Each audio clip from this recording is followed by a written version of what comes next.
Good afternoon. নমস্কার সবাইকে। আমি সীমা চলে এসেছি আমার আজকের লাঞ্চ থালির ব্লগ নিয়ে। চলুন দেখে নিই।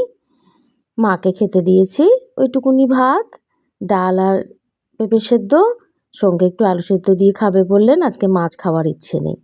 আমার হোম ডেলিভারির কাজও কমপ্লিট, এদিকে আমার লাঞ্চ থালিও কমপ্লিট।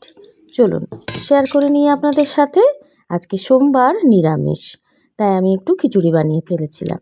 আর শীতের সময় খিচুড়ি তো খেতে ভালোই লাগে।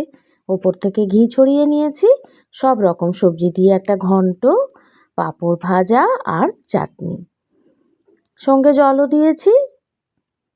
গরম গরম খিচুড়ি বেশ ভালোই লাগে। আজকের লাঞ্চ থালি পছন্দ হলে অবশ্যই কমেন্ট করে জানাবেন। আর ভিডিও ভালো লাগলে লাইক, শেয়ার, সাবস্ক্রাইব, ফলো করে আমার সঙ্গে থাকবেন সবাই। সবাই খুব ভালো থাকবেন, সুস্থ থাকবেন, আনন্দের সাথে থাকতে হবে সবাইকেই। খুব শীত পড়েছে।